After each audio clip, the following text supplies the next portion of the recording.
Welcome back to my favorite show and possibly yours, which is Out of the Park and Into the End Zone. Opening weekend has officially concluded. All of the games from Thursday to Sunday night are officially done, and now it's time to kind of look back a little bit. There's some interesting storylines that have been popping up in the league, a number of explosive performances, 4 game sweeps. A lot of sweeps have actually been going on during this initial opening weekend. Um, there's been undefeated starts. There's been even a bench clearing incident and a suspension that followed directly afterwards. It's been kind of a crazy start to the season with a lot of things that aren't were not expected. But I can't possibly follow every single thing that goes on in Major League Baseball, and I'm sure you wouldn't want me to sit here for 7 hours and talk to you about uh, OPS plus versus left-handers, things like that. I'm just not going to get into all of that. Otherwise, we'd be here forever. But I'm thinking we do maybe like a weekly roundup of baseball, unless something major comes up that I would want to do a small video on, like something like maybe this bench clearing incident that kind of happened. It wasn't a brawl, but it was almost a brawl. Um, but yeah, I'm thinking maybe every Monday morning, Sunday night, something like that, we do a baseball roundup for the week's events. And I think that's a good way to not bog you down with updates of game scores every single day and just padding statistics that I have to find. So, with all that said and done, let's start getting into it. Right off the start, I want to give the biggest congratulations to Julio Rodriguez of the Seattle Mariners. Julio Rodriguez is one of the youngest and brightest stars in Major League Baseball right now. And he just recently, after an explosive year last year, uh, had his very first career walk-off on the 30th against the Red Sox, and they were playing a 4 game series.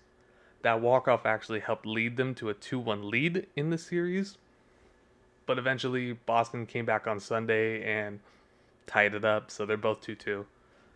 But still, I just want to give J Rod his flowers. Congratulations on your first career home run.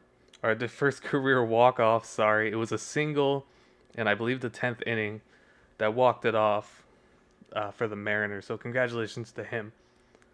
Uh, Another thing that kind of the first major thing that kind of came and I didn't believe it at first was that the New York Yankees went into Houston and swept them. Straight up 4 games, swept the Astros in Houston. I almost couldn't believe it. But so opening day was kind of the start of this whole thing because opening day in about the 5th inning, I believe the Yankees were down 4-0, and then through 3 innings they scored 5 straight runs and went on to win that game. And then they just carried that momentum. They rattled off 3 straight wins. I believe the last game on Sunday they were tied late, and the Yankees scored the winning run in the top of the ninth to win the series. Completely sweep them without Garrett Cole. Garrett Cole has not been pitching on the New York Yankees. He is not on the roster right now. I believe he's on the 60-day injury list. I'm not 100% sure which list he's on, but he is not with the team right now. He is very much injured, unfortunately, and we hope to see him back. But it definitely appears like the Yankees are doing everything that they can to rectify last year where they did not make the postseason. And honestly, this team is too good for them not to make the postseason again. I definitely think they'll be in it at worst as a wild card. I think they might take the division this year. That's kind of my, if you want to make it a bold prediction, I think they're taking the division. But they weren't the only impressive sweep this weekend, as out of seemingly nowhere, the Pittsburgh Pirates came into Miami, I believe. I think they were in Miami and won a 4 game series against the Marlins. Now, nobody's expecting the Pittsburgh Pirates to be any kind of juggernaut or anything like that, but they may be a surprise team that comes in and contends for the division. And honestly, a little bit of parity doesn't hurt nobody. I would like to see them competing. I think they're just a nice team. They're a good looking team just to have in postseason relevance. Just the black and gold is always going to be a good color scheme. So I'm definitely going to keep more of an eye on them in this early part of the season. Is see if they taper off or anything like that. If they have a bad like 10 game stretch, maybe I'm just like, I'm not gonna pay attention to the Pirates anymore. But early on, after this sweep, they've garnered some attention, so I'm gonna give that to them. Congratulations, Pittsburgh, on your sweep. We all knew the Dodgers were going to be this massive, mega super team, whatever you want to call it. They even extended the catcher Will Smith after signing Otani. For this like 10-year, $140 million contract.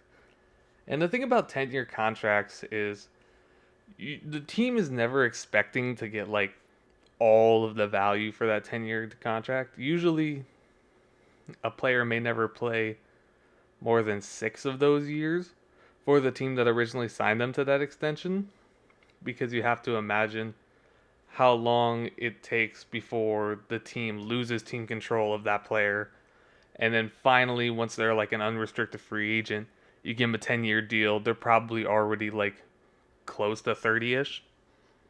So it's just not realistic for a player like that to finish out that 10-year contract, whether on that team or not. Most teams will imagine like, yeah, by like year 6, 7, they'll be on some other team and they'll be just like a huge cap hit. Well, there's no cap in baseball, but like just a huge money hit um, for somebody else. So it's not going to be an issue for us. So that's why they kind of signed these big like 10-year deals. It's more for just like security, just incentivizing the player by giving them extra long security with a extra long contract. But we have seen that the Dodgers are still a bit human. They split the 2 game series over in Korea against the Padres, and they lost in extra innings to the Cardinals on the 30th, uh, where it went to the 10th inning, I believe. Bases were loaded. Cardinals were up by 1. And Otani was at the plate with bases loaded and just popped it and ended the game. Now, today, the Cardinals had a heavy lead. They were up 4-0, 4-1, I believe, at one point. And then they just blew it away. So you can get a lead on the Dodgers. You can score on them as well.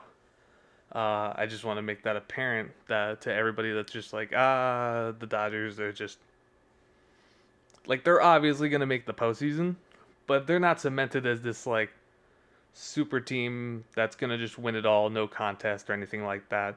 They're still beatable.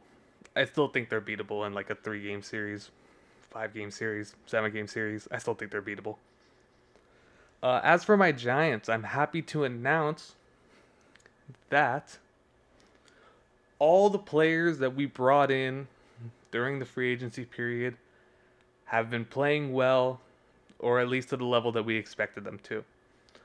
Jung Hoo Lee, for example, after he had a bad like first plate appearance where he kind of just struck out looking and it looked like he was just still frozen for a bit. After that, he's been really good. He gets a bunch of sac flies. He's been getting some hits. His very first hit, he was picked off from first base before another pitch, which is it is what it is. Growing pains. You're in the major leagues now. You just aren't expecting that. But he did get his first career home run. So congratulations to Jung Hoo Lee on that accomplishment. Matt Chapman, the signing from Toronto, has been excellent. He is as outstanding on defense as you imagine, and slugs as great as you imagine. The hot corner is completely secure with Matt Chapman over there at third, and I couldn't be happier. And one last player that I wanted to highlight was the ace of the team, Mr. Logan Webb, who threw 97 pitches through 6 innings. Um, he notched 5 Ks on the day, which was opening day, the 28th. Um, he was getting really good. Um, he was getting exactly what he wanted with his plate appearances. About 52.9% of all the batted balls off Logan that day were ground balls. The problem was is that they couldn't turn those into outs. Logan ended up earning 2 runs, and he was out after 6. The defense kind of let him down a little bit, but it is what it is. We also can't forget that the Jordan Hicks experiment has turned out to be doing solid so far. He threw five. He threw 5 shutout innings in his start, but ultimately, with how well these players are performing, we did split with the Padres 2-2. So we're just gonna have to continue to improve. The Giants have been making a few errors that are like kind of costly defensive errors. Um, we've been we our starting pitching is not the greatest thing in the world, so we need everybody to kind of be not playing perfect, but not making mistakes in order to help these guys out, like a Dalton Jeffries who got slammed today. Man, he was getting touched. No offense to the kid, I guess he's coming off like ACL surgery or something like that. Um, I hope it gets better for him. His next outing will be better, definitely. So we'll just have to see. Finally, I wanted to discuss some of the early league leaders as far as like batting statistics and pitching statistics. Just to highlight some things that I've been keeping my eye on. Now, if you hate the Dodgers, you may want to cover your ears because it's going to be a lot. I know that the Dodgers played 2 extra games than everybody else, but still, it's impressive. More specifically, we're going to be talking about Mookie Betts, who has just been dominant in every single, like nearly every single statistical batting category. And I wouldn't be surprised if he was going to be the early NL MVP favorite because he is currently leading the league as of when I did my research on this, which was early Sunday morning. He was leading the league in hits, on base percentage, slugging percentage, OPS, plate appearances, runs scored, total bases, home runs, RBIs, walks, almost every category. Almost every offensive category was single-handedly owned by Mookie Betts. Do I think he's going to continue this for the remainder of the season? I don't know. He has been an MVP before. He is a great player. We'll just have to see. He's had nagging injury issues, so we shall see what happens with that. He is playing second base now, though. Interchangeably second base and shortstop. So we're going to have to just see. Though on the pitching side of things, they're a little better and much more varied. Through anybody who's had one start only, all of the starting pitchers that have played so far, of those guys, as of early Sunday morning, there were only 2 pitchers who pitched 7 innings. That would be Pablo Lopez and Logan Gilbert. So congratulations to those guys for being early workhorses. Good for you. And there's also a 3-way tie for the league leader in strikeouts. Now it's going to be Corbin Burnes, who made his debut appearance with the Orioles and is looking like a really, really good free agent signing just out the gate. So it's Corbin Burnes, it's Shane Bieber, and Bobby Miller of the Dodgers. All 3 of those guys threw 11 Ks in their one start this year. So congratulations to those guys. That's very impressive, especially considering like a guy like Corbin Burnes is in a brand new stadium. We did have a bench clearing incident when Rhys Hoskins of the Brewers was playing against who were they playing against? I can't remember. I'm so sorry. But they were Rhys Hoskins was going off in his game, and eventually he ended up sliding hard into second base, which caused the second baseman to get heated, obviously, because he kind of sweeped his leg and almost took him out. And that's what prompted everybody to start coming in and things like that. 2 innings later, after that bench clearing incident subsided, Rhys Hoskins hit a 2-run homer. So he got his revenge for he was calling the guy a crybaby and things like that. And then later in the game, one of the relievers threw a pitch pretty much at him, and he was immediately ejected and was later suspended. So kind of a crazy incident that happened. It was like an early Sunday morning kind of thing. It was already once I was done with all my research and stuff like that. It was kind of something that I found just going through CBS Sports. So I thought that was pretty interesting. But the last thing I have for you today, and not to be a negative Nancy, but this is a very poor thing that happened. So, while I was looking through the statistics for pitching league leaders, I found who was already leading the league in earned runs given up, and that is Rockies pitcher Kyle Freeland. Now, Kyle Freeland on the bag threw 2 1/3 innings, giving up 10 runs, like I said, on 10 hits, one of them being a home run, and a walk. Now, I know what you're going to say, which is, hey, it's a Rockies pitcher. Everybody knows that pitchers are sent to Coors to die, essentially. Because of the elevation, it's just moonshot land. Like, if you want to gain an extra percentile on your ERA, just go to Coors. You will do poorly there because of how much that ball is lifted. But the worst part about Kyle Freeland giving up 10 runs in 2 1/3 innings is that he was not even in Coors. He was in Arizona.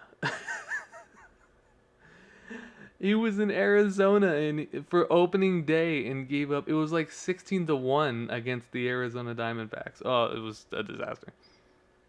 But is that an overreaction on my part? Yes.